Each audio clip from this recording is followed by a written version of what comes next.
ഇനി നോക്കാം പ്രവാസ ലോകത്തെ വാർത്തകൾ. യുഎഇക്ക് നേരെ ഇറാൻ നടത്തിയ ആക്രമണത്തിൽ പ്രതിഷേധം ശക്തമാകുന്നു. ഇന്ത്യ, കുവൈറ്റ്, ഖത്തർ, ജോർദാൻ തുടങ്ങിയ രാജ്യങ്ങൾ ആക്രമണത്തിൽ അപലപിച്ചു. സാധാരണക്കാരായ പൗരന്മാരെയും അടിസ്ഥാന സൗകര്യങ്ങളെയും ലക്ഷ്യമിട്ടുള്ള ആക്രമണങ്ങൾ അംഗീകരിക്കാനാകില്ലെന്ന് ഇന്ത്യൻ പ്രധാനമന്ത്രി നരേന്ദ്രമോദി പറഞ്ഞു. സൗദിയും ഖത്തറും ഉൾപ്പെടെയുള്ള വിവിധ രാജ്യങ്ങളും ആക്രമണത്തെ ശക്തമായി അപലപിച്ചു. ഇടവേളയ്ക്ക് ശേഷം ഇറാന്റെ ഭാഗത്തുനിന്ന് വീണ്ടും ആക്രമണം ഉണ്ടായതിനു പിന്നാലെയാണ് പ്രതിഷേധവുമായി ലോക നേതാക്കൾ രംഗത്തെത്തിയത്.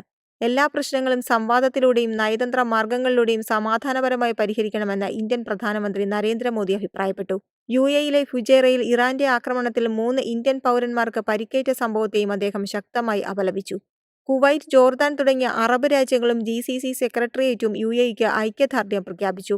UK പ്രധാനമന്ത്രി Keir Starmer, French president Emmanuel Macron, Canada പ്രധാനമന്ത്രി മാർക്ക് കാർണി എന്നിവരും ആക്രമണത്തെ ശക്തമായി അപലപിച്ച് രംഗത്തെത്തി. News desk, Myfin TV.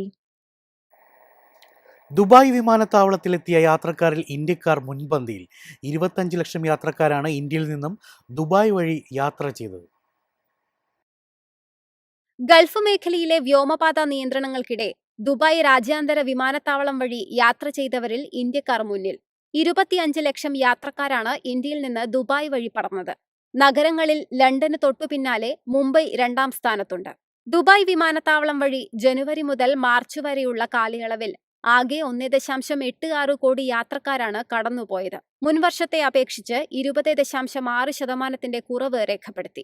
13 ലക്ഷം യാത്രക്കാരുമായി സൗദി അറേബ്യ, 12 ലക്ഷം യാത്രക്കാരുമായി UK, 9.18 ലക്ഷം യാത്രക്കാരുമായി പാകിസ്ഥാൻ എന്നിവയാണ് ഇന്ത്യക്ക് പിന്നാലെ കൂടുതൽ യാത്രക്കാരുള്ള രാജ്യങ്ങൾ. നഗരങ്ങളിൽ ജിദ്ദയാണ് 3ാമത്. മാർച്ചിൽ വ്യോമപാത നിയന്ത്രണങ്ങൾ കടുപ്പിച്ചതോടെ യാത്രക്കാരുടെ എണ്ണത്തിൽ ഇടിവുണ്ടായിരുന്നു. മാർച്ച് മാസം 25 ലക്ഷം യാത്രക്കാരാണ് വിമാനത്താവളം ഉപയോഗിച്ചത്. ഫെബ്രുവരി അവസാനം മുതൽ ഏപ്രിൽ 30 വരെ 32,000 വിമാന സർവീസുകൾ DXB കൈകാര്യം ചെയ്തു. യാത്രക്കാരുടെ എണ്ണത്തിൽ ഏറ്റക്കുറച്ചിലുകൾ ഉണ്ടായപ്പോഴും ബാഗേജ് കൈകാര്യം ചെയ്യുന്നതിൽ ദുബായ് ലോകോത്തര നിലവാരം പുലർത്തി. 1.76 കോടി ബാഗുകളാണ് ഇക്കാലയളവിൽ കൈകാര്യം ചെയ്തത്. News desk, Myfin TV. കുവൈറ്റിൽ അനധികൃത തെരുവ് കച്ചവടക്കാർക്കെതിരെ നടപടി ശക്തമാക്കി ആഭ്യന്തര മന്ത്രാലയം. പ്രവാസികൾ ഉൾപ്പെടെ നിരവധി പേർ പിടിയിലായി. രാജ്യത്ത് സുരക്ഷാ വിഭാഗം നടത്തിയ പരിശോധനയിൽ നിരവധി ആളുകൾ പിടിയിലായി. വരും ദിവസങ്ങളിലും ശക്തമായ പരിശോധന തുടരുമെന്നും കുറ്റക്കാർക്കെതിരെ ശക്തമായ നടപടി തുടരുമെന്നും മന്ത്രാലയം വ്യക്തമാക്കി.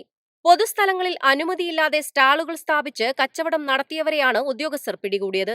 ഇവരിൽ നിന്ന് വൻതോതിൽ പുകയില ഉൽപ്പന്നങ്ങൾ, പച്ചക്കറികൾ, വസ്ത്രങ്ങൾ, ചെരുപ്പുകൾ, വിവിധതരം ഗൃഹോപകരണങ്ങൾ എന്നിവ പിടിച്ചെടുത്തു. അറസ്റ്റിലായ പ്രതികളെയും പിടിച്ചെടുത്ത സാധനങ്ങളും തുടർ നടപടിക്കായി ബന്ധപ്പെട്ട വകുപ്പുകൾക്ക് കൈമാറിയതായി ആഭ്യന്തര മന്ത്രാലയം അറിയിച്ചു.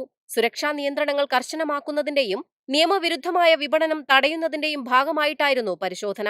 രാജ്യത്ത് അനധികൃത കച്ചവടങ്ങൾ പൂർണ്ണമായും ഇല്ലാതാക്കുന്നതിന് കുവൈറ്റ് മുനിസിപ്പാലിറ്റിയുമായി സഹകരിച്ച് വരും ദിവസങ്ങളിലും പരിശോധനകൾ തുടരാനാണ് തീരുമാനം.